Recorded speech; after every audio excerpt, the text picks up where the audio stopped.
ويا صباح الفل على احلى ناس. ويك اند لطيف، مستنيين المترو. زي ما قلت لكم احنا الشهر 6 اللي فات و7 اللي فات او اللي احنا فيه اللي لسه ما فاتش و8 المانيا عامله التيكت بتاعه القطر الريجنال ترين اللي هو بيروح ما بين البلدان، مش القطر السريع، ب9 يورو. فلذلك الواحد بيحاول يستغل ال9 يورو دي ان هو يشوف الاماكن اللي ممكن يروحها ويروحها.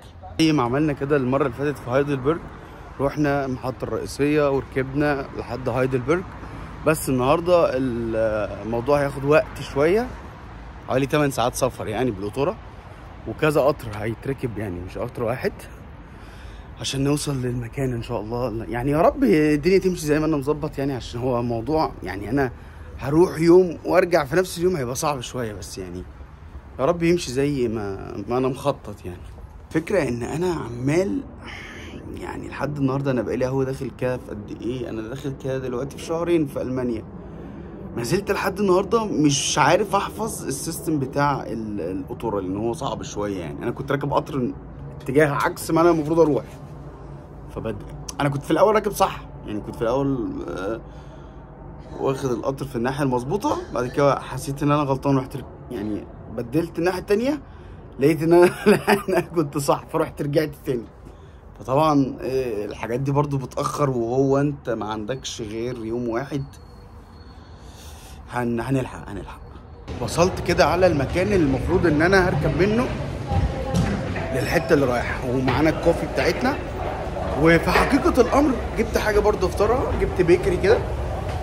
طوال الشهرين اللي انا قاعد فيهم في المانيا ما فيش حاجه بالنسبه لي صراحه عجباني في الاكل اكتر. شوف الواد اللي بيضحك ده بيضحك عليه، بتفهم، بس ما فيش حاجه عجباني اكتر من البيكريز بتاعتهم. حلوه جدا، لا حلوه جدا. امال باغي بقى هتبقى عامله ايه في البيكريز هنشوف. بس المفروض بقى ان انا الباص بتاع القطر هيجي الساعه 9:30، وهنركبه الساعه 9:30. نروح بقى هنروح لحته، وبعد كده ننزل نروح لحته ثانيه، بعد كده ننزل نروح لحته ثانيه، وهكذا لحد ما نوصل المدينه اللي انا المفروض رايحها. طبعا عشان موضوع ال9 يورو تيكت، فالدنيا بصوا ازاي الناس ورايا ماشيه زحمه بطريقه بشعه جدا، والقطر اتاخر حوالي ساعه. رحت اجيب كوفي تاني، لقيت الكوفي ده ارخص واحلى. عندهم وايت موك بقى والحاجات دي، هنا ما عندهمش، هم لازم تروح ستاربكس عشان تشرب مثلا وايت موك والحاجات دي. فاحنا بقى المفروض رايحين نركب القطر التاني اللي هيوصلنا للقطر التالت اللي هيوصلني للبلد. البلد بقالي شويه يعني، بس انا كل ده مصبرني والله، بس المناظر اللي في البلد دي. فيعني يا رب كده نوصل ونشوف نعرف هنقضي اليوم هناك ولا هنبات ولا هنعمل ايه. طيب بعد يوم طويل وخلصنا امبارح في ميونخ، وانا ما زلت برضو لسه في يعني وانا في ميونخ، بس في حته بعيده عن ميونخ، او انا ما اعرفش الصراحه هو ده ارتبع ميونخ ولا لا، بس انا في المانيا، بس وانا في الحدود مع النمسا. المفروض ان انا لسه هركب حاجه ثانيه عشان هروح للمكان الاخير اللي انا عايز اروحه يعني النهارده. بس بصوا المنظر هنا عامل ازاي، المنطقه كلها كده. الناس يا اما بتعمل هايكنج اهو، في ناس بتعمل هايكنج، يا اما بتطلع بالتلفريك عشان تطلع فوق. وانا بالنسبه لي دي حته ما كنتش اعمل حساب ان انا اروحها، بس ايه الجمال ده. ناس هي بتهايك عشان تطلع لفوق، تحفه. انا الصراحه يعني واقف متنح وسط المنظر التحفه ده، مش ممكن يعني، ما شاء الله. بص هو داير ما يدور اصلا.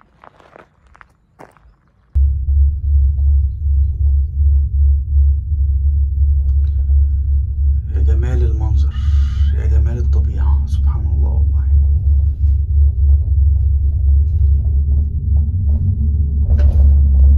ماشي، بالراحه علينا عم التلفريك. يعني الواحد بيتمنى ان هو يبقى بقرة مع البقر دول في وسط الجبل، الطبيعة دي الصراحة يعني. الريك هيبدأ يطلع لفوق شوية. بصوا اصلا عامل ازاي قدام. يعني هو يكاد يكون انا عند المفصلات دي برضه التلفريك بيقعد يتهز كده هزه، واحنا وزننا ايه؟ ها يلا اول مفصله. تمام، بدأنا نطلع اهو. ولو قلبت لكم الكاميرا الناحيه التانيه المفروض ايه ان احنا نشوف فسحايه حلوه يعني. فسحايه حلوه. بصوا يعني بقيت ايه، انا اللي بقى ما شاء الله الدنيا حلوه. بصوا كده احنا هنا بعد لما طلعنا فوق. بصوا المنظر عامل ازاي.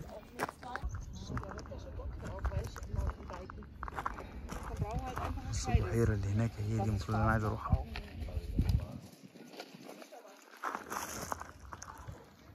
حاجه تحفه. لسه الناس بتطلع اصلا كده اهو. واضح ان كده لسه في ايه، في فوق كمان حاجات.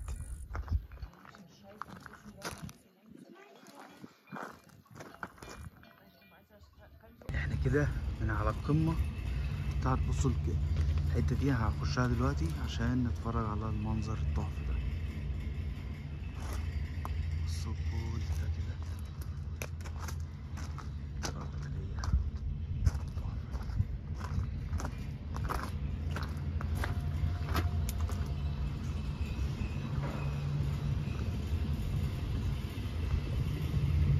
بصوا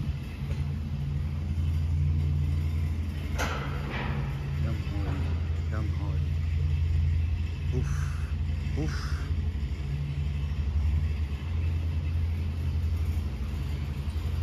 ايه ده؟ المفروض ان في المفروض البحيره دي المفروض ان هي دي البحيره اللي هنطلعها.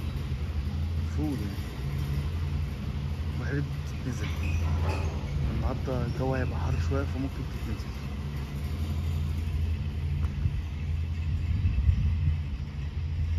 مش مصدق المنظر والله ما مصدق المنظر يا جماعه. اللي خلاني برضو اطلع التلفريك ان الباص اللي هيفوض رايح للمكان بتاع البحيره التانيه هيجي 10:30، فكده في حوالي ساعه ونص فاضيين. وبصيت على التيكت بتاعت التلفريك لقيتها لذيذه 19 يورو، عشان كده برضو طلعت. اصلا حته تانيه المفروض بتطلع كمان فوق بس انا ما طلعتهاش دي، لان يعني خلاص وصلت المرحله ان العالي عالي يعني هعلى اكتر من كده طياره بقى يعني. انا شايف الدنيا كلها. تعالوا نروح نبص على المنظر تاني من كتر جماله وحلاوته. تعالوا نخش كده على الكليف. هنا كده ده التلفريك اهو. نروح طالعين على المنظر ده.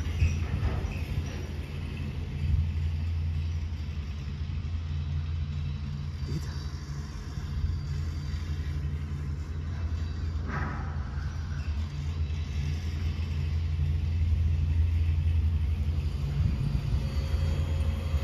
نبدأ نستعد للنزول عشان نلحق الباص. المفروض هيجي بعد نص ساعة، عايزين نلحقه عشان نشوف موضوع البحيرة هنعرف نروح ولا لا.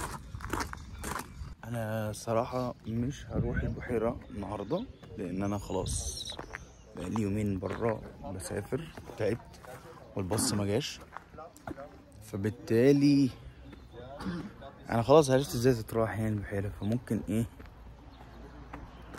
ابقى اروح الاسبوع الجاي مثلا ولا حاجه، لان انا خلاص عرفت ازاي ممكن اروح، لانها لسه قدامي سكه سفر ورجوع لفرانكفورت. فبالتالي عشان ارجع فرانكفورت وقعدت اكتر من كده هتاخر قوي، وبكره في شغل، فانا هلف وارجع وان شاء الله هنصور البحيره في يوم تاني. بصوا انا وصلت على مدينه في المانيا هي الحدود بتاعتها ما بين النمسا والمانيا. منظر الجبال هنا بجد خطير.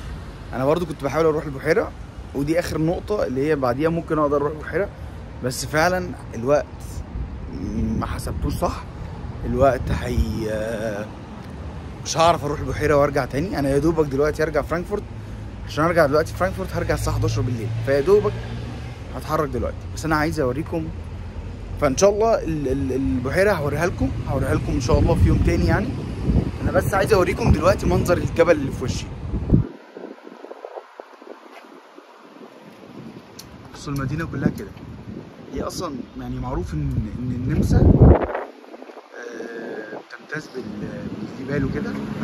البلد دي هي جنب الحدود بتاعت النمسا قوي يعني.